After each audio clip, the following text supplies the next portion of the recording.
আসসালামু আলাইকুম। এটিএন বাংলার সংবাদে সবাইকে স্বাগত জানাচ্ছি আমি অনামিকা হাসান পুনম। শুরুতে বিআরবি কেবল সংবাদ শিরোনাম। জুলাই গণহত্যার বিচার এবং ক্ষমা না চাওয়া পর্যন্ত আওয়ামী লীগকে কোনো কর্মসূচি পালন করতে দেয়া হবে না, প্রধান উপদেষ্টা প্রেস সচিব।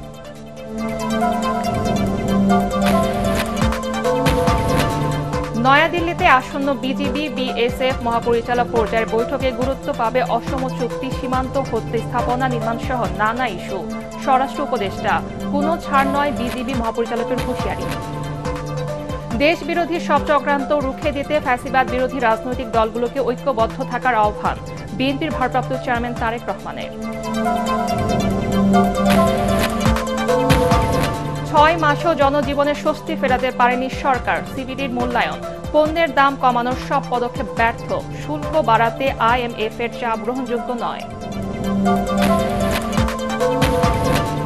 এবং 30 ঘন্টা পর সারা দেশে ট্রেন চলাচল শুরু, শিডিউল বিপর্যয় কাটিয়ে পরিস্থিতি স্বাভাবিক হতে আরও 2 দিন লাগবে বলছে কর্তৃপক্ষ, ভোগান্তিতে যাত্রীরা। শুনছিলেন বিআরবি কেবল সংবাদ শিরোনাম, এবারে বিস্তারিত। গণহত্যার জন্য আওয়ামী লীগ যতদিন ক্ষমা না চাইবে এবং দলটির নেতারা জুলাই হত্যাকাণ্ডের দায় বিচারের আওতায় না আসবে ততদিন এদেশে তাদের কোনো কর্মসূচি করতে দেওয়া হবে না বলে জানিয়েছেন প্রধান উপদেষ্টা প্রেস সচিব শফিকুল আলম। রাজধানীতে সংবাদ সম্মেলনে তিনি বলেন, ফেব্রুয়ারির মাঝামাঝি সংস্কার কমিশন তাদের রিপোর্ট দিলে জাতীয় নির্বাচনের দিনক্ষণ নির্ধারণ করা সম্ভব হবে। বিস্তারিত জানাচ্ছেন সৈয়দ রিয়াজ। জুলাই অভ্যুত্থানে ছাত্র জনতার আন্দোলনের মুখে আওয়ামী লীগ সরকারের পতন ও শেখ হাসিনার দেশ ছাড়ার পর প্রথমবারের মতো হরতাল অবরোধের মতো কর্মসূচি ঘোষণা করেছে দলটি। এ নিয়ে অন্তর্বর্তী সরকারের অবস্থান জানাতে গিয়ে প্রধান উপদেষ্টার প্রেস সচিব শফিকুল আলম বলেন, খুনিদের বিচারের আওতায় আনা বর্তমান সরকারের অন্যতম লক্ষ্য। বাংলাদেশে যতদিন না তারা ক্ষমা চাচ্ছে, যতদিন না তাদের এই লিডারশিপকে ট্রায়ালের মধ্যে আনা হচ্ছে, যতদিন না তাদের অ্যাকাউন্টেবিলিটির মধ্যে আসছে, ততদিন তাদের কোনো প্রোটেস্ট করার আসলে করতে দেওয়া হবে না। রাজধানীর ফরেন সার্ভিস একাডেমি মিলনায়তনে সংবাদ সম্মেলনে তিনি জানান, মধ্য ফেব্রুয়ারির মধ্যে 6টি সংস্কার কমিশন তাদের রিপোর্ট দাখিল করবে। শফিকুল আলম বলেন, বৃহৎ আকারে সংস্কার হলে 26 জুন নাগাদ অথবা ন্যূনতম সংস্কারে চলতি বছরের ডিসেম্বরে জাতীয় নির্বাচন অনুষ্ঠিত হবে। ফেব্রুয়ারি মাসের মাঝ বরাবর সমস্ত রিফর্মের রিপোর্টগুলো পাওয়ার পরে কনসেনসাস কমিশন কাজ করবেন। ওইটার পরে রিফর্মের উপরে অনেকগুলো নির্ভর করবে আসলে এক্স্যাক্টলি কবে ভোটটা হবে। দেশের ব্যবসা বাণিজ্য সম্পর্কিত সিপিডির পরিসংখ্যান সম্পর্কে তার ধারণা নেই জানিয়ে প্রেস সচিব বলেন, বর্তমান সরকারের সময়ে ব্যবসা বাণিজ্যের প্রসার ঘটেছে। আমাদের বিজনেসের পরিবেশ এবং এই গত 6 মাসে এই গভর্নমেন্টের যে অর্জন, এটা অভূতপূর্ব। আমরা রাইট ইকোনমিক রিফর্মগুলো যখন ইনপ্লেস থাকবে, যখন করা হবে, হু করে ফরেন ডাইরেক্ট ইনভেস্টমেন্ট বাড়বে। এটা এই গভর্নমেন্টের কমিটমেন্ট। সাংবাদিকদের নতুন অ্যাক্রিডিটেশন কার্ড প্রদানের বিষয়ে 1.5 সপ্তাহের মধ্যে সমাধান হবে জানিয়ে deputy press secretary Azad Majumdar বলেন, প্রত্যেক প্রতিষ্ঠানে নিয়োগকৃত কর্মীদের 30%কে কার্ডের আওতায় আনা হবে। নতুন নীতিমালা আসলে স্থায়ী এবং অস্থায়ী অ্যাক্রিডিটেশন কার্ড বলে কোনো কিছু রাখার বর্তমান অন্তর্বর্তীকালীন সরকার পক্ষপাতী নয়। সৈয়দ রিয়াজ, এটিএন বাংলা, ঢাকা। আমরা এর আগে কিছু সাংবাদিক। নয়াদিল্লিতে আসন্ন বিজিবি বিএসএফ বৈঠকে ভারতের সাথে অসম চুক্তি নিয়ে আলোচনা হবে বলে জানিয়েছেন স্বরাষ্ট্র উপদেষ্টা জাহাঙ্গীর আলম চৌধুরী। সীমান্তে চলমান অস্থিরতা, ন্যায্য পানি বন্টন এবং সীমান্ত হত্যা বন্ধ সহ বিভিন্ন বিষয় উত্থাপন করবে বাংলাদেশ। আলোচনার মাধ্যমে সব সমস্যা সমাধানের আশা করেন তিনি। হুঁশিয়ারি দেন কোনো বিষয়ে ছাড় না দেয়ার। ফজলে রাব্বির রিপোর্ট। আগামী 17 থেকে 20 ফেব্রুয়ারি বাংলাদেশ ও ভারতের মধ্যে 55তম বিজিবি বিএসএফ সীমান্ত সম্মেলন অনুষ্ঠিত হবে। নয়াদিল্লিতে অনুষ্ঠিতব্য এবারের বৈঠককে বিশেষ গুরুত্ব দিচ্ছে বাংলাদেশ। এতে কোন কোন বিষয় উত্থাপন করা হবে তা ঠিক করতে বৈঠকে বসে স্বরাষ্ট্র মন্ত্রণালয়। বৈঠক শেষে স্বরাষ্ট্র উপদেষ্টা বলেন, ভারতীয় গণমাধ্যমে মিথ্যা তথ্য প্রচার বন্ধ, অভিন্ন নদীর পানি চুক্তি অনুযায়ী বন্টন করা, সীমান্তে কাঁটাতারের বেড়া নির্মাণ সহ বিভিন্ন বিষয়ে এবার আলোচনায় গুরুত্ব পাবে। উপদেষ্টা বলেন, আলোচনার মাধ্যমে ভারতের সাথে ভালো সম্পর্ক তৈরি করাই হবে এবারের সীমান্ত সম্মেলনে বাংলাদেশের প্রধান লক্ষ্য। ছাড় দিয়ে কিন্তু আস্থা বৃদ্ধি হয় না। আলোচনার মাধ্যমে একজন আরেকজনের একটা কনফিডেন্স বিল্ড হয়, যে একজনের সাথে আলোচনা করেও কিন্তু আস্থা হয়। আমি গিয়ে বলি যে 100% সমস্যার সমাধান করে আসতে পারবো, তা তো না। কিছু সমস্যার সমাধান হবে, কিছু আবার হয়তো নেক্সট মিটিং এর সমাধান হবে, এইভাবেই আস্থা বৃদ্ধি পাবে। উপদেষ্টা আরো বলেন, ভারতের সাথে বাংলাদেশের সীমান্ত নিয়ে অসম চুক্তিগুলো সংশোধনের বিষয়ে আলোচনা করা হবে। এবার দহগ্রাম আঙ্গার পোতায় জিরো লাইনের দিক দিয়ে আপনি করতে পারবেন, কি বলে ফেন্স করতে পারবেন, আপনি পারমিশন দিয়ে দিচ্ছেন, বাংলাদেশ গভর্নমেন্টই পারমিশন দিচ্ছে। ওই পরিবর্তে তারা বলছে যে 3 বিঘা করিডোরটা আমরা 24 ঘন্টা ইউজ করতে পারবো, কিন্তু এই 3 বিঘা করিডোরের জন্য কিন্তু আমরা বেরুবাড়ি বহু আগেই দিয়ে দিচ্ছি। বিজিবি মহাপরিচালক বলেন, কোনো বিষয়ে ছাড় দেবে না বাংলাদেশ। এই চাঁপাইনবাবগঞ্জ আঙ্গরপোতা দহগ্রামের one of the main agenda, border killing one of the main agenda, অন্যান্য রিভার ডিসপিউট যেগুলো ওরা এখন ডিমার্কেশন করছে না, ওগুলো মেইন এজেন্ডা। মোট কথা আমরা ওই যেটা বললেন, কোনো ছাড়। এবারের বৈঠকে দুই দেশের সীমান্ত বাহিনীর পাশাপাশি পররাষ্ট্র, স্বরাষ্ট্র সহ বিভিন্ন মন্ত্রণালয়ের প্রতিনিধিরা উপস্থিত থাকবেন। ফজলে রাব্বি, এটিএন বাংলা, ঢাকা। দেশ বিরোধী সব চক্রান্ত রুখে দিতে ফ্যাসিবাদ বিরোধী রাজনৈতিক দলগুলোকে ঐক্যবদ্ধ থাকার আহ্বান জানিয়েছেন বিএনপির ভারপ্রাপ্ত চেয়ারম্যান তারেক রহমান। খুলনা বিভাগের 3 জেলায় রাষ্ট্র কাঠামো মেরামতের 31 দফা ও জনসম্পৃক্তি শীর্ষক কর্মশালায় ভার্চুয়ালি বক্তব্যে তিনি বলেন, বাংলাদেশের মানুষ বিশ্বাস করে বিএনপির নেতৃত্বে আগামী দিনে ভালো কিছু হবে, তাই জনগণের সেই বিশ্বাস রক্ষা করতে হবে। কামরুজ্জামান রাজীবের রিপোর্ট। রাষ্ট্র সংস্কারে বিএনপির পরিকল্পনা ও প্রতিশ্রুতি সাধারণ মানুষের কাছে পৌঁছে দিতে জেলা পর্যায়ে ধারাবাহিক কর্মশালার আয়োজন করছে বিএনপি। রাষ্ট্র কাঠামো মেরামতের 31 দফা ও জনসম্পৃক্তি শীর্ষক কর্মশালায় খুলনা বিভাগের যশোর, ঝিনাইদহ ও নড়াইল জেলা বিএনপি ও অঙ্গ সংগঠনের নেতাকর্মীরা অংশ নেন। এতে ভার্চুয়ালি যুক্ত হয়ে নেতাকর্মীদের বিভিন্ন প্রশ্নের জবাব দেন বিএনপির ভারপ্রাপ্ত চেয়ারম্যান তারেক রহমান। পরে বক্তব্য রাখতে গিয়ে তারেক রহমান বলেন, মানুষের অধিকার প্রতিষ্ঠায় বিএনপি নেতাকর্মীরা গেল 15 বছর অবর্ণনীয় অত্যাচার, নির্যাতন সহ্য করেছে। বিএনপির বিরুদ্ধে বিভিন্ন মহল অপপ্রচার চালাচ্ছে অভিযোগ করে তিনি বলেন, এখন নেতাকর্মীদের সবচেয়ে বড় দায়িত্ব মানুষের আস্থা ও বিশ্বাস ধরে রাখা। জনগণের একটি বিশাল অংশ, বিপুল অংশ বিশ্বাস করে যে সামনের দিনে যদি ভালো কিছু হয়, ভালো কিছু পারে করা সম্ভব হয়, সেটি বিএনপির নেতৃত্বেই হবে। দেশের সংকটকালীন মুহূর্তে বিএনপি এসে দাঁড়িয়েছে, দেশের মানুষ বিএনপির উপরে আস্থা রেখেছে। প্রোপাগান্ডা ছড়াচ্ছে, শত্রুপক্ষ বলেন বা প্রতিপক্ষ বলেন, সেগুলি তারা করবেই, দেশের ভিতরে বাইরে সেটি তারা করবে, আমরা সেটিকে ফেস করব। কিন্তু সবচেয়ে ইম্পর্টেন্ট বিষয় হচ্ছে ওই যেই মানুষগুলো, কিছু কিছু মানুষ জিজ্ঞেস করছেন যে সত্যিই তোমরা করবা তো, এটি একটি আস্থার বিষয়। সামনের পথ মোটেও মসৃণ নয় উল্লেখ করে তারেক রহমান বলেন, প্রতীত স্বৈরাচার যেভাবে দেশকে ধ্বংসের মুখে ফেলে দিয়ে পালিয়ে গেছে, সেই ধ্বংসস্তূপ থেকে দেশ গঠনে সবাইকে ঐক্যবদ্ধ থাকতে হবে। রাষ্ট্রের প্রত্যেকটি প্রতিষ্ঠানকে ভেঙে চুরে ধ্বংস করে দিয়েছে। কাজেই যারাই দায়িত্ব পাক আগামী দিনে, সেই দলটির বা যারা দায়িত্ব পাবে তাদের অত্যন্ত কষ্ট হবে। কিন্তু এই কষ্ট আমরা তখনই হাসি মুখে এই কষ্টকে আমরা সহজ করে নিতে পারবো আমরা যদি সকলে ঐক্যবদ্ধ থাকি। যেই দলগুলো, রাজনৈতিক দলগুলো গণতান্ত্রিক আন্দোলনে আমরা একসাথে সংগ্রাম করেছি, অত্যাচার নির্যাতন সহ্য করেছি, জেল জরিমানা সহ্য করেছি, সেই সকল রাজনৈতিক দলকে আমাদেরকে ঐক্যবদ্ধ থাকতে হবে। 31 দফা বাস্তবায়নই হবে অগণতান্ত্রিক শক্তির বিরুদ্ধে বিএনপির প্রতিশোধ বলেও জানান তারেক রহমান। এবং এটি একটি চলমান প্রক্রিয়া থাকবে, আমরা ভালো থেকে ভালো করতে সক্ষম হব। কামরুজ্জামান রাজীব, এটিএন বাংলা। অন্তর্বর্তী সরকার 6 মাসেও জনজীবনে স্বস্তি ফেরাতে পারেনি বলে জানিয়েছে centre for policy dialogue CPD. এজন্য শেখ হাসিনা নেতৃত্বাধীন স্বৈরাচার সরকারের ভুল নীতিকে দায়ী করেছে সংস্থাটি। সিপিডি ভবনে অর্থনীতির হালনাগাদ তথ্য তুলে ধরতে সংবাদ সম্মেলনে সংস্থাটির নির্বাহী পরিচালক ডক্টর ফাহমিদা খাতুন বলেন, পণ্যের দাম কমাতে সরকার কিছু পদক্ষেপ নিলেও তা ব্যর্থ হয়েছে। এ সময় দ্রুত গণতান্ত্রিক পথে যেতে হবে বলেও জানায় সিপিডি।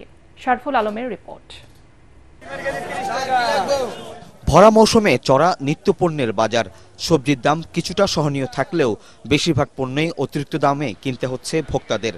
সিপিডি জানায়, মূল্যস্ফীতি কমাতে বাংলাদেশ ব্যাংকের সুদহার বৃদ্ধি সহ নানা পদক্ষেপ নিলেও চাঁদাবাজি ও মজুতদারি নিয়ন্ত্রণ করতে না পারার কারণে কোনোভাবে নিয়ন্ত্রণে আসছে না নিত্যপণ্যের বাজার। তাদের মতে অন্তর্বর্তীকালীন সরকার যদি সাহসী এবং জরুরি পদক্ষেপ না নেয় তাহলে মূল্যবৃদ্ধির লাগাম টানা কঠিন হয়ে পড়বে। অন্তর্বর্তীকালীন সরকার যে অত্যাবশ্যকীয় বিভিন্ন পণ্যের উচ্চ মুদ্রাস্ফীতির মূল্যস্ফীতির বোঝা কমাতে সরবরাহ শৃঙ্খলে চাঁদাবাজি, মজুতদারি, অযৌক্তিক মূল্য নির্ধারণের মতো অনিয়ম এগুলো মোকাবেলা করা সম্ভব হয়নি। সেখানে সরকার তেমন, যার কারণে সরকার বিভিন্ন পণ্যের দাম কমাতে পারছে না। করা মধ্যস্বত্বভোগী এবং যোগ সাজসের মাধ্যমে যারা দাম বৃদ্ধি করে তাদের বিরুদ্ধে শূন্য সহনশীলতা নীতি, প্রতিযোগিতা আইন 2012 এটাকে সংশোধন করা, সাধারণ মানুষের দৈনন্দিন জীবনের চ্যালেঞ্জ মোকাবেলা করা যাতে তারা অর্থনৈতিক ধাক্কাটা থেকে পুনরুদ্ধারের জন্য কিছুটা অবকাশ পায়। সেমিনারে চলতি অর্থবছরে 6 মাসে 45.1 হারে রাজস্ব আদায় করতে হবে সরকারকে, যা অসম্ভব বলে মনে করে সিপিডি। পরিবর্তিত সময়ে যে সুযোগ এসেছে তাকে কাজে লাগাতে পারেনি অন্তর্বর্তীকালীন সরকার বলেও মনে করে সংস্থাটি। সাধারণ মানুষের জীবনযাত্রা চিন্তা না করে শুল্ক বৃদ্ধিতে আইএমএফ-এর চাপ গ্রহণযোগ্য নয় বলেও মত দেন তারা। 15% ফ্ল্যাট ভ্যাটের দিকে যাওয়ার একটা প্রচেষ্টা গ্রহণ করা হলো এমন একটা সময় যখন নাকি উচ্চ মূল্যস্ফীতির চাপে সবাই গত 3 বছর ধরে মোটামুটি হিমশিম খাচ্ছে। আমাদের মজুরি বৃদ্ধির হারের চেয়ে মূল্যস্ফীতি বৃদ্ধির হার দ্বিগুণ। সো জীবনযাপনের একটা অবনমন হচ্ছে। যে এখন একটা সুযোগ এসেছিল অন্তর্বর্তীকালীন সরকারের যে আমাদের প্রত্যক্ষ কর এটার কিভাবে আমরা ভিত্তিটা বাড়াতে পারি, এটা কিন্তু একটা সুযোগ ছিল। আমাদের এখানে কর ফাঁকি, বিশেষত প্রত্যক্ষ কর ফাঁকি একটা বিশাল, এটা আইএমএফ বলেছে সেই জন্য করতে হবে বলে আমরা কখনোই মনে করিনি।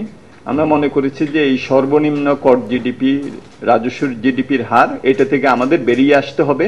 তার কারণ আমরা সবসময় বলেছি যে এটার ফলে যেটা হচ্ছে আমরা একটা বিপজ্জনক এবং বাধ্যতামূলক ঋণ নির্ভরতার মধ্যে আমরা চলে যাচ্ছি। অনুষ্ঠানে জানানো হয় রাজনৈতিক কারণে নতুন বিনিয়োগে আস্থা হারাচ্ছেন উদ্যোক্তারা। সিপিডির মতে দুষ্টু চক্রে আবদ্ধ বিদ্যুৎ ও জ্বালানি খাত, ব্যাংকিং খাতের দুর্বলতা কমাতে রুগ্ন ব্যাংকগুলোকে একীভূত করার পরামর্শ দিয়েছে সিপিডি।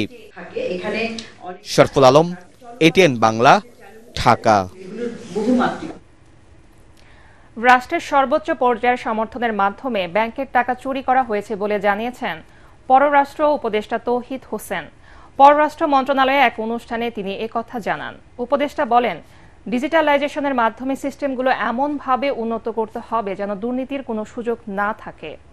অনলাইনে সমন্বিত সত্যায়ন কার্যক্রম শুরু হলে কাগজপত্র সত্যায়িত করতে হয়রানি অনেকাংশে কমে যাবে বলেও জানান তৌহিদ হোসেন। আরও জানাচ্ছেন ইয়াসিন রানা। এখন থেকে বিদেশ যেতে ডকুমেন্ট সত্যায়িত করতে আর বিভিন্ন মন্ত্রণালয়ে ঘুরে ঘুরে হয়রানি হতে হবে না বিদেশ যাত্রীদের। মাইগভ.বিডির মাধ্যমে শিক্ষার্থী সহ সকলেই তাদের সার্টিফিকেট, বিভিন্ন ডকুমেন্ট সত্যায়িত করতে পারবেন ঘরে বসেই। এ নিয়ে অ্যাপোস্টিল কনভেনশন 1961 বাস্তবায়নের প্রথম ধাপে সমন্বিত অনলাইন সত্যায়ন ব্যবস্থাপনার উদ্বোধন করে পররাষ্ট্র মন্ত্রণালয়। এতে অংশ নিয়ে সরকারের বিভিন্ন বিভাগের কর্মকর্তারা বলেন, এখন থেকে কাগজপত্র সত্যায়নে হয়রানি কমবে, বাঁচবে সময়, পাশাপাশি সাশ্রয় হবে 500 কোটি টাকা। যে কিছু বাধা ছিল যে এক এক বিশ্ববিদ্যালয়ের সার্টিফিকেটের ফি এক এক রকম, এটা একটা বড় বাধা ছিল। এবং পেমেন্ট গেটওয়ে স্যার একদম স্পষ্টভাবে বললেন যে আমি 1 দিনের মধ্যে এটা শেষ করে ফেলবো। দূতাবাসের ভেতরে বসে যে 50 ডিগ্রি সেলসিয়াসের মধ্যে আমাদের প্রবাসী ভাই বোনেরা তারা কষ্ট করে দাঁড়িয়ে থাকেন। আজকে যে সলিউশনটা আমরা বের করলাম এটা হচ্ছে সঠিক সলিউশন। এই সিস্টেম হবে তখনই যখন পার্টিকুলার সার্টিফিকেট যখন জেনারেট হবে, এটা প্রত্যেকটা জায়গায় কিন্তু অটোমেটিক্যালি হিট করবে উইথ এ কিউআর কোড, এবং যে জায়গায় প্রয়োজন সেই জায়গা থেকে এর রিট্রিভ করা সম্ভব হবে। এ সময় পররাষ্ট্র উপদেষ্টা তৌহিদ হোসেন বলেন, ডিজিটাল সেবার মাধ্যমে দুর্নীতি কমবে, তবে মাইগভ অ্যাপটির নিরাপত্তাও নিশ্চিত করতে হবে। মাইগভ এটাতে আপনারা সব ধরনের সেবা নিয়ে আসছেন, এটা কতটুকু সেফ, সিকিউর? বাংলাদেশ ব্যাংক থেকে কিন্তু টাকা চুরি হয়ে গেছে। এখন আপনাদের এই যে একটা প্ল্যাটফর্মের উপর আপনারা নির্ভর করছেন, যদি এটাতে কোনো সমস্যা দেখা দেয়, আমার কাছে লেমেন হিসেবে মনে হচ্ছে যে এটা বড় সমস্যার সৃষ্টি হতে পারে। সবসময় প্রযুক্তির যে উন্নতি সেটা কাজ করে না। এমআরপি সম্বন্ধে আমার খুব উচ্চ ধারণা ছিল। সর্বশেষ মিটিং আমি জানলাম যে এমআরপি একজনের পক্ষে একাধিক নেওয়া সম্ভব। ব্যাংকের টাকা চুরিতে আওয়ামী লীগ সরকারের সর্বোচ্চ পর্যায়ের লোকজন জড়িত ছিল বলে অভিযোগ করেন তিনি। আমাদের ব্যাংকগুলো থেকে যে টাকা চুরি হয়েছে, এটা কিন্তু ঘটনাক্রমে হয়নি, এটা সর্বোচ্চ পর্যায় থেকে এটাকে এনকারেজ করা হয়েছিল বলে কিন্তু করেছে। খারাপ প্রিন্ট দেওয়া হচ্ছে ইচ্ছাকৃতভাবে। সর্বোচ্চ পর্যায় থেকে যদি তাদের প্রতি সমর্থন না থাকতে পারে, এটা সম্ভবত না। ঘরে বসে পাসপোর্ট সেবা পেতে সংশ্লিষ্টদের উদ্যোগ নেওয়ার আহ্বান জানিয়ে পররাষ্ট্র উপদেষ্টা বলেন, বহির্বিশ্বে দেশের ভাবমূর্তি রক্ষায় সকলকে সচেতন থাকতে হবে। ইয়াসিন রানা, এটিএন বাংলা, ঢাকা। দল গঠন করে জাতীয় নির্বাচনের সরকারের সব শক্তি ব্যবহার করা হলে 5 আগস্টের আকাঙ্ক্ষা ব্যাহত হবে বলে মন্তব্য করেছেন বিএনপি স্থায়ী কমিটির সদস্য সালাউদ্দিন আহমেদ। জাতীয় প্রেস ক্লাবে বাংলাদেশ জার্নালিস্ট অ্যাসোসিয়েশন আয়োজিত আলোচনা সভায় তিনি বলেন, একনায়কতন্ত্র যেন আর ফিরে না আসে সে বিষয়ে ঐক্যমতের কোনো বিকল্প নেই। আগামী নির্বাচনে আওয়ামী লীগ অংশ নিতে পারবে কিনা এ প্রসঙ্গে সালাউদ্দিন আহমেদ বলেন, দেশের জনগণই এই বিষয়ে সিদ্ধান্ত নেবে। জন আকাঙ্ক্ষা পূরণের সরকারকে সঠিক পথে আনতে প্রয়োজনে আন্দোলনের হুঁশিয়ারি দেন বিএনপির এই নেতা। বলেন, জাতীয় নির্বাচন বিলম্বিত হলে এর যৌক্তিক কারণ জনগণের কাছে স্পষ্ট করতে হবে। রাজনৈতিক দল গঠন করার জন্য রাজনৈতিক প্রক্রিয়ার মধ্য দিয়ে জনগণের সামনে আবির্ভূত হওয়া উত্তম। স্বাভাবিক রাজনৈতিক প্রক্রিয়ার মধ্য দিয়ে একটি গণতান্ত্রিক রাজনৈতিক দলের যদি আত্মপ্রকাশ হয়, এটা আমরাও স্বাগত জানাবো, জনগণও স্বাগত জানাবে। আসুন, এখন নির্বাচিত হওয়ার জন্য যদি বিভিন্ন কৌশলে সরকারের সমস্ত শক্তিকে প্রয়োগ করতে হয়, সেটা ফেসিবাদকে আবার দোষারোপ করে কি লাভ হবে? তাহলে এই জাতির, এই দেশের সামনে এগিয়ে যাওয়ার একমাত্র প্রাণ শক্তি হচ্ছে ফেসিবাদ বিরোধী জাতীয় ঐক্য। এই ঐক্যকে সারা জীবন আমাদের ধারণ করে যেতে হবে। চীন ও বাংলাদেশের নিবিড় সম্পর্ককে এগিয়ে নিতে একযোগে কাজ করার প্রত্যয় জানিয়েছেন প্রধান উপদেষ্টা ডক্টর মোহাম্মদ ইউনূস। চীনের বসন্ত উৎসব উপলক্ষে এক শুভেচ্ছা বার্তায় প্রধান উপদেষ্টা বলেন, গত 50 বছরে দুই দেশের সম্পর্কের ব্যাপকতা বেড়েছে। এবছর ব্যাপক পরিসরে দুই ভ্রাতৃপ্রতিম দেশের কূটনৈতিক সম্পর্ক প্রতিষ্ঠার সুবর্ণ জয়ন্তী উদযাপন করা হবে বলেও জানান তিনি। আমি আশাবাদী যে আগামী দিনে চীন ও বাংলাদেশের সম্পর্ক ইতিহাসের সঠিক পথ ধরে সামনে এগিয়ে যাবে। এই সম্পর্ক শুধু দুই দেশের আস্থা ও বন্ধুত্বের প্রতীকই নয়, বরং দুই জাতি ও দুই দেশের জনগণের মধ্যে বিদ্যমান শান্তি, সহযোগিতা ও সমৃদ্ধির পথে একসাথে চলার এক অবিচল অঙ্গীকার। আমি আশা করি নতুন বছরে অবকাঠামো, বাণিজ্য, সংস্কৃতি, প্রযুক্তি ও আর্থসামাজিক খাতে আমাদের পারস্পরিক সহযোগিতা আরও গভীর হবে এবং আগামী দিনে আমরা যৌথভাবে আরও উন্নত ও সমৃদ্ধ ভবিষ্যৎ তৈরি করতে সক্ষম হব। বিডিআর হত্যাকাণ্ডের পরিকল্পনাকারী, মদতদাতা ও সহায়তাকারীদের স্পেশাল ট্রাইব্যুনালের মাধ্যমে দ্রুত বিচার শেষ করতে অন্তর্বর্তীকালীন সরকারের কাছে দাবি জানিয়েছে শহীদ সেনা সদস্যদের পরিবার। প্রয়োজনে বিদেশে অবস্থানরত দোষী ব্যক্তিদের দেশে এনে বিচার করার আহ্বানও জানান তারা। রাজধানীর রাওয়া ক্লাবে সংবাদ সম্মেলনে তারা এসব দাবি জানান। পৃথিবীর ইতিহাসে একদিনে 57 জন বিডিআর তথা সেনা অফিসার হত্যার নজির নেই উল্লেখ করে 25 ফেব্রুয়ারি জাতীয় শহীদ সেনা দিবস ঘোষণার দাবিও জানান তারা। এ সময় চলমান মামলা পরিচালনার জন্য অভিজ্ঞ আইনজীবী নিয়োগের আহ্বানও জানানো হয়।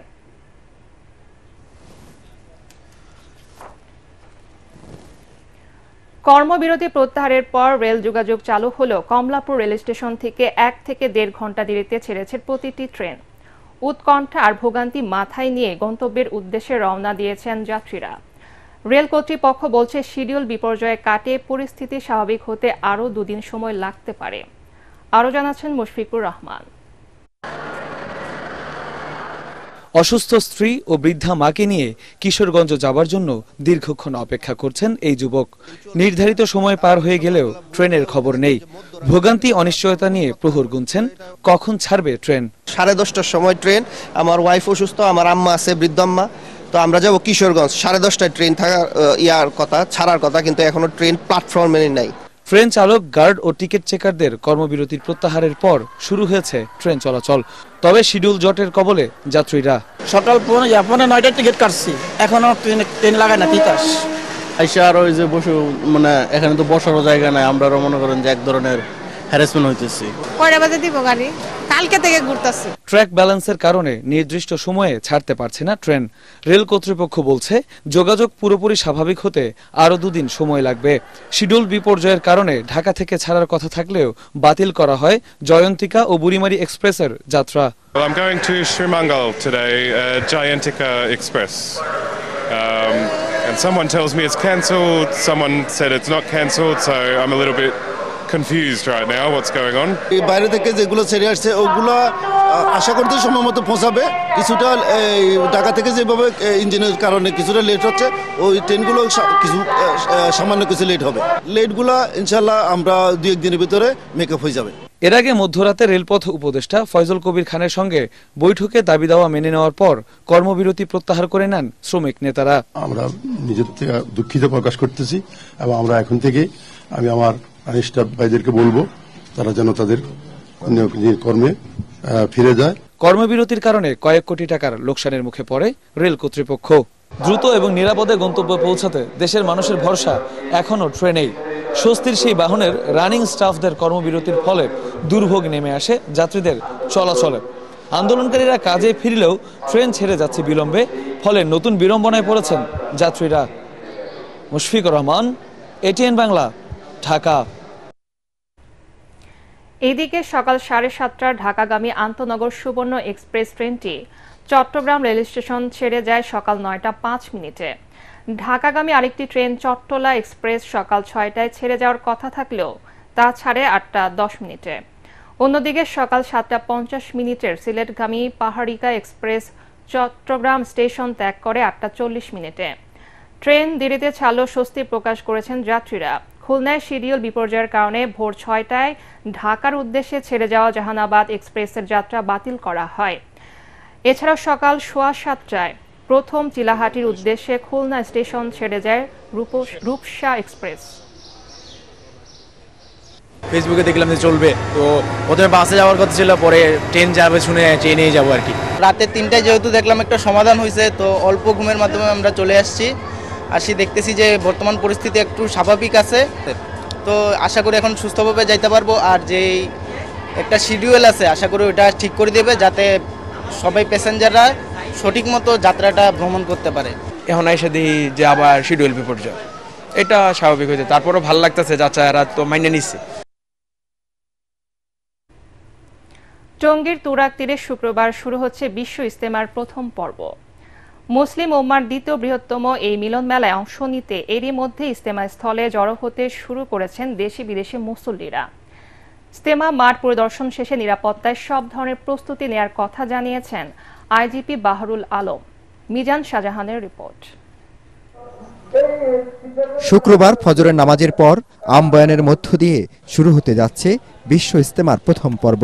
রোববার আখেরি মোনাজাতের মধ্য দিয়ে শেষ হবে মুসলিম উম্মার প্রথম পর্বের সম্মেলন। আবার সোমবার থেকে শুরু হবে প্রথম পর্বের দ্বিতীয় ভাগের ইজতেমা, যা শেষ হবে বুধবার। এ দুটি পর্বই আয়োজন করেছে মাওলানা জুবায়েরপন্থীরা। অন্যদিকে সাতপন্থীদের অংশগ্রহণে দ্বিতীয় পর্বের ইজতেমা অনুষ্ঠিত হবে 14 থেকে 16 ফেব্রুয়ারি। জুবায়েরপন্থীদের 2 ভাগে ইজতেমা আয়োজনের কারণ হিসেবে বলা হয় অংশগ্রহণকারীদের চাপ আর যানজট এড়াতেই এমন উদ্যোগ। আমাদেরকে যে সময় দেওয়া হয়েছে ওই সময়ের মধ্যে আমরা জেলা এবং ঢাকা শহরকে ভাগ করে দিয়েছি, যাতে করে মুসল্লিদের সহজ হয়, ওনারা একটু সুশৃঙ্খলভাবে আল্লাহর ইবাদত করতে পারে, বয়ান শুনতে পারে। প্রথম ধাপে আমাদের ঢাকার একাংশ এবং 41টি জেলা অংশগ্রহণ করছে, এবং দ্বিতীয় ধাপে আমাদের ঢাকার একাংশ সহ মোট 22টি জেলা অংশগ্রহণ করছে। এদিকে তুরাগ তীরে ইজতেমার মাঠ পরিদর্শন করেছেন পুলিশের আইজিপি বাহরুল আলম। পরে তিনি কথা বলেন গণমাধ্যমের সাথে। বলেন, জুবায়ের ও সাতপন্থীদের মধ্যকার বিরোধ সহ সব দিক বিবেচনায় নিয়ে নিরাপত্তা বলয় তৈরি করা হয়েছে। আমি 2006-এ ঢাকা রেঞ্জের ডিআইজি ছিলাম, তখন আনোয়ার ইকবাল স্যার ছিলেন আইজিপি। তখন যে অ্যারেঞ্জমেন্ট ছিল তার চাইতে এখনকার অ্যারেঞ্জমেন্ট অনেক উন্নততর, নিরাপত্তা ব্যবস্থা অনেক বেশি সুদৃঢ়। পুলিশ প্রধান বলেন, 5ই আগস্ট থানা থেকে লুট হওয়ায় অনেক অস্ত্র এখনো বাইরে রয়ে গেছে। বিষয়টি মাথায় রেখে কাজ করছে আইন শৃঙ্খলা রক্ষাকারী বাহিনী। অনেক অস্ত্র বাইরে আছে, পুরোপুরি আমরা এখন উদ্ধার করতে পারিনি, এবং অনেকটা ফ্লুইড স্টেট আছে সমাজের মধ্যেও, নানান ধরনের দ্বিধা আছে। তো এইটার প্রেক্ষিতেই আমরা কিন্তু নিরাপত্তা ব্যবস্থা আগের চাইতে অনেক সুদৃঢ় করেছি। এরই মধ্যে দেশের নানা প্রান্ত থেকে ইজতেমা ময়দানে জড়ো হতে শুরু করেছেন ধর্মপ্রাণ মুসল্লিরা। দেশীয়দের পাশাপাশি বিদেশি মেহমানরাও অবস্থান নিয়েছেন নির্ধারিত তাঁবুতে। মিজান শাহজাহান, এটিএন বাংলা, টঙ্গী, গাজীপুর। প্রতারণার দায়ে ইভ্যালির ব্যবস্থাপনা পরিচালক মোহাম্মদ রাসেল এবং তার স্ত্রী ও প্রতিষ্ঠানটির চেয়ারম্যান শামিমা নাসরিনকে 2 বছর করে বিনাশ্রম কারাদণ্ড দিয়েছেন আদালত। দণ্ডের পাশাপাশি তাদের আরও 10,000 টাকা করে অর্থদণ্ড, অনাদায়ে আরও 2 মাসের বিনাশ্রম কারাদণ্ড দেয়া হয়। ঢাকার মহানগর হাকিম পার্থ ভদ্র এই রায় দেন। আসামিরা পলাতক থাকায় তাদের ধরতে গ্রেফতারি পরোয়ানা জারি করেছে আদালত। জানা গেছে, চমকপ্রদ বিজ্ঞাপন দেখে ইভ্যালি থেকে 2টি বাইক অর্ডার করেন মামলার বাদী তৌফিক মাহমুদ। মূল্য বাবদ 2,45,000 টাকা পরিশোধ করেন। 3 এপ্রিল আরও 2টি বাইক অর্ডার করে 5,90,000 টাকা পরিশোধ করেন। বাদীকে বাইক না দিয়ে টাকা ফেরতের জন্য চেক দেয় ইভ্যালি কর্তৃপক্ষ, কিন্তু অ্যাকাউন্টে টাকা না থাকায় সেই চেক পাস হয়নি। বাংলাদেশ থেকে ওষুধ তৈরি, পোশাক, হিমায়িত খাদ্য, সিরামিক সহ বিভিন্ন আন্তর্জাতিক মানের পণ্যের আমদানি এবং বিভিন্ন খাতে বিনিয়োগ ও বাণিজ্য বাড়াতে লাওসের রাষ্ট্রদূত এবং জাম্বিয়া, কেনিয়া ও সাইপ্রাসের হাই কমিশনারদের প্রতি আহ্বান জানিয়েছেন রাষ্ট্রপতি মোহাম্মদ শাহাবুদ্দিন। বাংলাদেশে নবনিযুক্ত দেশগুলোর রাষ্ট্রদূত ও হাই কমিশনাররা বঙ্গভবনে পরিচয়পত্র পেশ করতে গেলে এই আহ্বান জানান রাষ্ট্রপতি। প্রথমে রাষ্ট্রপতির কাছে পরিচয়পত্র তুলে দেন লাওসের রাষ্ট্রদূত বাওমি ভ্যানমানি। পরে একে একে কেনিয়ার high commissioner Moniri Peter Mayna, জাম্বিয়ার পার্সি চান্দা ও সাইপ্রাসের হাই কমিশনার এভা গোরাস রায়োনাইডিস পরিচয়পত্র পেশ করেন। এ সময় নতুন রাষ্ট্রদূত ও হাই কমিশনারদের স্বাগত জানিয়ে রাষ্ট্রপতি মোহাম্মদ শাহাবুদ্দিন বলেন, বিশ্বের সব দেশের সাথে দ্বিপাক্ষিক ও পারস্পরিক সম্পর্ক উন্নয়নে গুরুত্ব দেয় বাংলাদেশ। জাতিসংঘ শান্তিরক্ষা মিশনে দায়িত্বরত বাংলাদেশি শান্তিরক্ষীদের ভূমিকা তুলে ধরেন তিনি। এছাড়াও দেশগুলোর সাথে বাণিজ্য ও বিনিয়োগ বাড়াতে সরকারি এবং বাণিজ্যিক প্রতিনিধি দলের সফর বিনিময়ের উপর গুরুত্ব আরোপ করেন রাষ্ট্রপতি।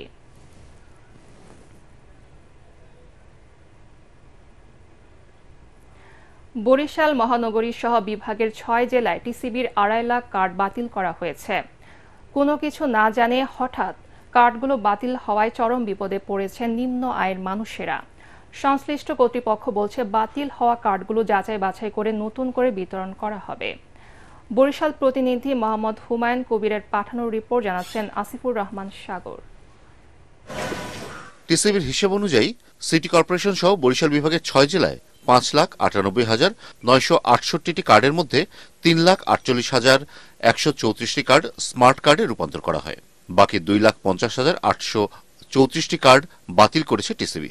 এর মধ্যে বরিশাল নগরীতে বাতিল কার্ডের সংখ্যা সবচেয়ে বেশি। এখানে 59,436টি কার্ড বাতিল করা হয়েছে। টিসিবির ফ্যামিলি কার্ড বাতিল হওয়ার সংবাদ জানার পর হাজার হাজার কার্ডধারী মানুষ নগর ভবন, কাউন্সিলরের কার্যালয় ও পৌরসভায় ভিড় করছে। কার্ড কেন বাতিল করা হলো সেটাও জানেন না এই নিম্ন আয়ের হতদরিদ্র মানুষগুলো। অভিযোগ উঠেছে অনিয়মের। 60,000 টাকা কার্ড বাতিল হইলে আমাকে তো বাতিল হইবে, বাতিল হইবে বড় লোকের তো হইবে, আমাকে গরিবের তো বাতিল হইবে। বাতিল হয়েছে অনেকে, মানে ক্ষমতার বলে অনেকে অনেকগুলো করছে, এক ফ্যামিলিতে 7টা 8টা 10টাও করছে। আমার মার কার্ডই বাতিল হয়ে গেছে। এখন মনে করেন আমার ফ্যামিলি দিয়ে কেউই পায় না। যার একটা তারও বাদ হয়ে গেল, তাহলে তো গরিব মানুষ সে পাইলো না, যারা আছে সে পাইলো, তাতে লাভ কি?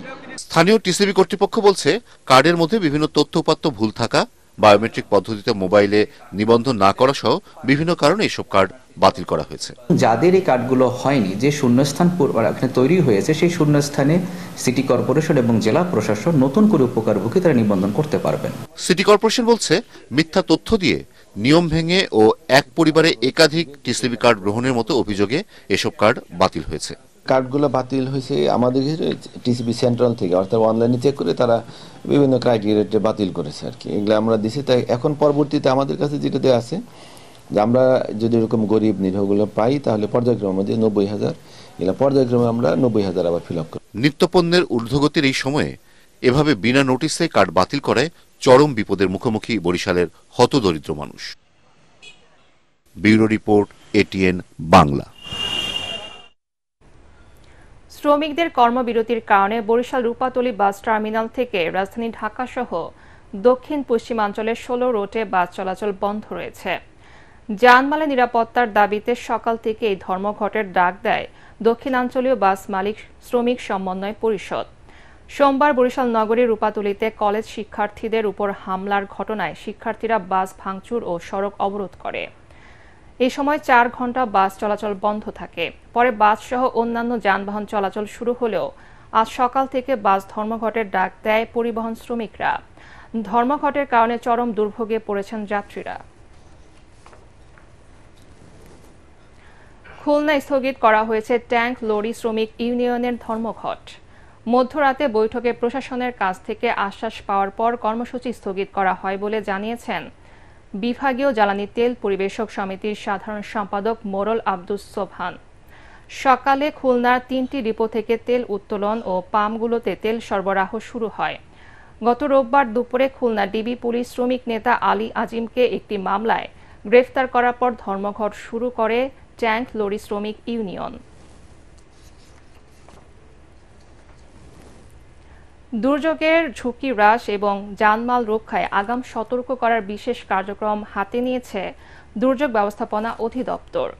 এ লক্ষ্যে বন্যা কবলিত অঞ্চলে প্রভাতী শীর্ষক প্রকল্পের মাধ্যমে মোবাইলে ভয়েস মেসেজ দিয়ে মানুষকে সতর্ক করা হবে বলে জানিয়েছেন দুর্যোগ ব্যবস্থাপনা অধিদপ্তরের মহাপরিচালক রেজওয়ানুর রহমান। রাজধানীতে একটি কর্মশালায় বক্তারা জানান প্রাথমিকভাবে উত্তরাঞ্চলের 3 জেলায় এই কার্যক্রম শুরু হয়েছে, যা পর্যায়ক্রমে সারা দেশের দুর্যোগ প্রবণ অঞ্চলে প্রসারিত হবে। রাসনা দাসের রিপোর্ট। প্রভাতী প্রকল্পের আওতায় ব্যতিক্রমী কার্যক্রম হাতে নিয়েছে দুর্যোগ ব্যবস্থাপনা অধিদপ্তর। এই উপলক্ষে রাজধানীর এক হোটেলে দুর্যোগ ব্যবস্থাপনা অধিদপ্তরের প্রভাতী প্রকল্পের আওতায় স্থানীয় পর্যায়ে বন্যার আগাম সতর্কবার্তা ও প্রচার ব্যবস্থাপনার উন্নয়ন শীর্ষক কর্মশালার আয়োজন করা হয়। সংশ্লিষ্টরা জানান, দুর্যোগ মোকাবেলায় স্থানীয় পর্যায়ে সাধারণ মানুষের কাছে বন্যার আগাম সতর্ক বার্তা পৌঁছে দেওয়াই প্রভাতী প্রকল্পের মূল উদ্দেশ্য। প্রাথমিকভাবে উত্তরাঞ্চলের বন্যাপ্রবণ 3 জেলা কুড়িগ্রাম, গাইবান্ধা ও জামালপুরের 19টি উপজেলার 5 লাখ মানুষকে এই সেবার আওতাভুক্ত করা হবে। ক্লাইমেট চেঞ্জের ক্ষতিকর দিকগুলো থাকবে।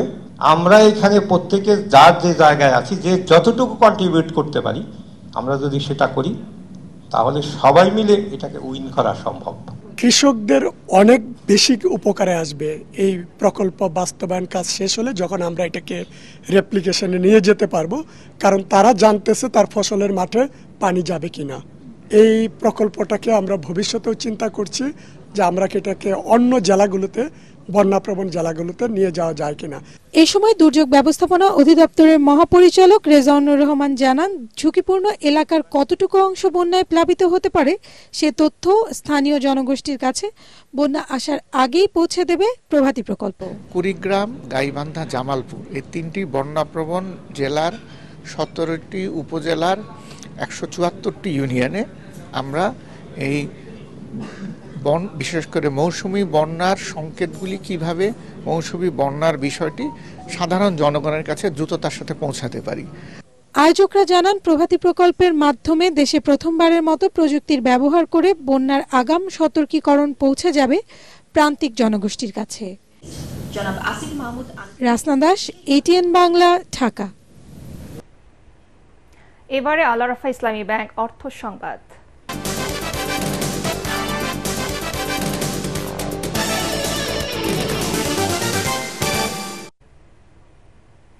Payment card industry data security standard PCI DSS certificate অর্জন করেছে আল আরাফা ইসলামী ব্যাংক PLC।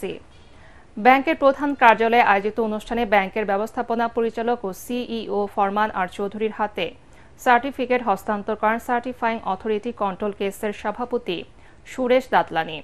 অনুষ্ঠানে আল আরাফা ইসলামী ব্যাংকের অতিরিক্ত ব্যবস্থাপনা পরিচালক রাফাতুল্লাহ খান, উপ ব্যবস্থাপনা পরিচালক মোহাম্মদ নাদিম, আব্দুল্লাহ আল মামুন, ফজলুর রহমান চৌধুরী, আসাদুজ্জামান ভুইয়া, আমিনুল ইসলাম ভুইয়া, SM আবু জাফর অন্যান্যের মধ্যে উপস্থিত ছিলেন।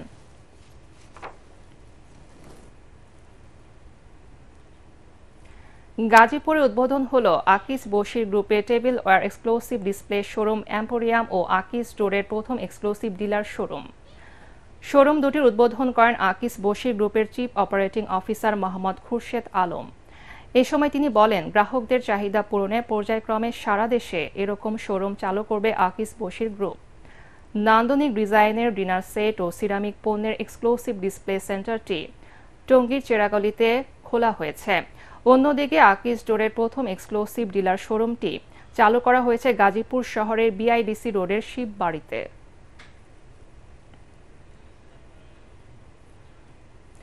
আমদানি নির্ভরতা কমিয়ে দেশে তেলের চাহিদা মেটাতে বিনামূল্যে সরিষা বীজ দিচ্ছে আদ্দিন ওয়েলফেয়ার সেন্টার।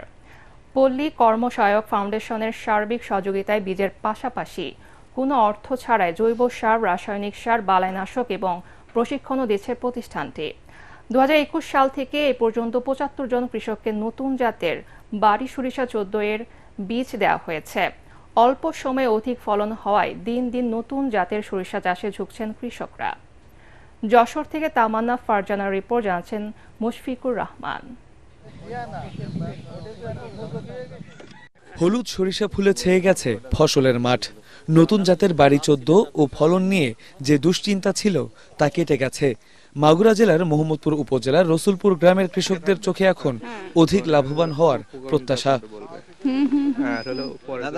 পল্লী কর্মসহায়ক ফাউন্ডেশনের আর্থিক ও কারিগরি সহযোগিতায় আদ্দিন ওয়েলফেয়ার সেন্টার বাড়ি 14 সরিষা চাষে কৃষকদের উদ্বুদ্ধ করেছে।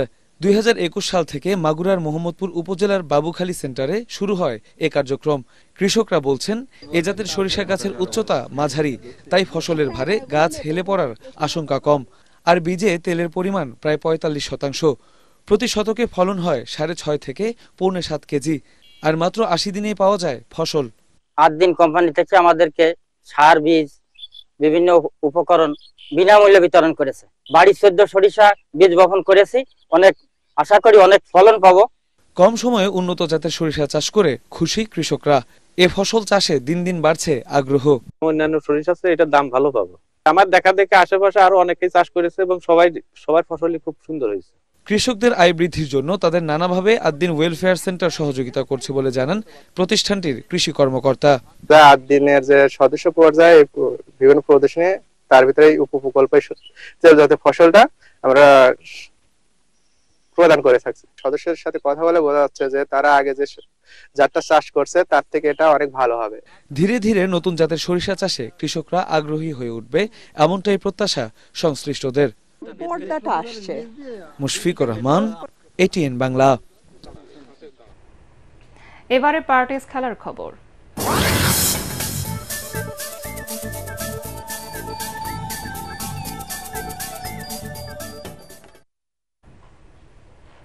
বাংলাদেশ প্রিমিয়ার লিগ বিপিএল এ দিনের প্রথম ম্যাচে রংপুর রাইডার্সকে 5 উইকেটে হারিয়ে লিগ টেবিলে তৃতীয় স্থানে উঠে এলো চিটাগাং কিংস। আর তাদের জয় 2 ম্যাচ হাতে থাকতে টুর্নামেন্ট থেকে বিদায় নিল ঢাকা ক্যাপিটালস। প্লে অফ থেকে বাদ পড়ে গেল শাকিব খানের দলটি। মিরপুর শেরেবাংলা স্টেডিয়ামে টস হেরে ব্যাটিং করে 5 উইকেটে 143 রান সংগ্রহ করে রংপুর। দলের পক্ষে সর্বোচ্চ 65 রানে অপরাজিত থাকেন ইফতেখার আহমেদ। জবাবে 29 রানে 2 উইকেট হারালেও ম্যাচ সেরা হায়দার আলীর অপরাজিত 48 এবং পারভেজ হোসেন ইমনের 41 রানে ভর করে 5 উইকেটে 148 রান তুলে 14 বল বাকি থাকতেই জয় পায় বন্দর নগরী চট্টগ্রামের দলটি।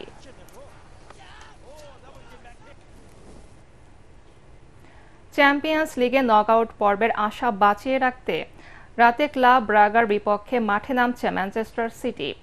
7 ম্যাচ শেষে 8 পয়েন্ট নিয়ে নম্বরে আছে পেপ গার্দিওলার দল। সেরা 24 থেকে প্লে অফ খেলতে জয় ছাড়া বিকল্প নেই ম্যান সিটির। চ্যাম্পিয়ন্স লিগের শেষ ম্যাচে 2 গোলে এগিয়ে থেকেও পিএইচজির বিপক্ষে 4-2 গোলে হেরে মাঠ ছাড়ে কেভিখো ডি ব্রুনাইরা। তবে প্রিমিয়ার লিগে চেলসিকে হারিয়ে সেই হতাশা কাটিয়ে ওঠে ম্যানচেস্টার সিটি। অন্যদিকে সেরা 24-এ জায়গা করে নিতে ড্র করলেই হবে ক্লাব ব্রাগার। রাত 2টায় মাঠে নামবে 2 দল।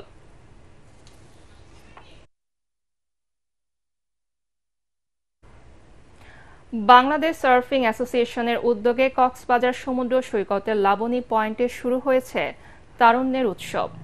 এসো দেশ বদলায়, পৃথিবী বদলায় স্লোগানটিকে ধারণ করে সকালে জেলা প্রশাসনের উন্মুক্ত মঞ্চ থেকে একটি র্যালি বের করা হয়।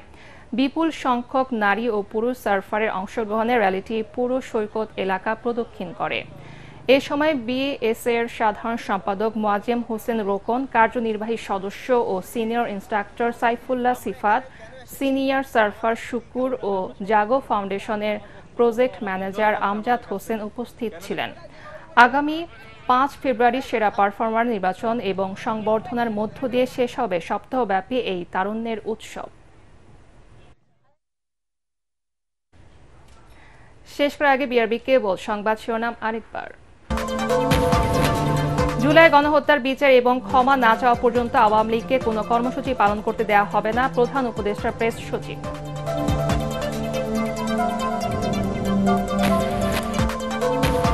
নয়াদিল্লিতে আসন্ন বিজিবি বিএসএফ এর মহাপরিচালক পর্যায়ের বৈঠকে গুরুত্ব পাবে অসম চুক্তি, সীমান্ত হত্যা স্থাপনা, নির্মাণ সহ নানা ইস্যু। স্বরাষ্ট্র উপদেষ্টা, কোনো ছাড় নয় বিজিবি মহাপরিচালকের হুঁশিয়ারি।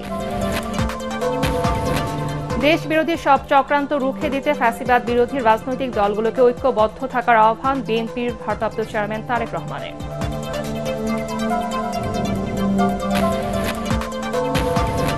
6 মাসেও জনজীবনে স্বস্তি ফেরাতে পারেনি সরকার, সিপিডির মূল্যায়ন। পণ্যের দাম কমানোর সব পদক্ষেপ ব্যর্থ, শুল্ক বাড়াতে আইএমএফ এর চাপ গ্রহণযোগ্য নয়।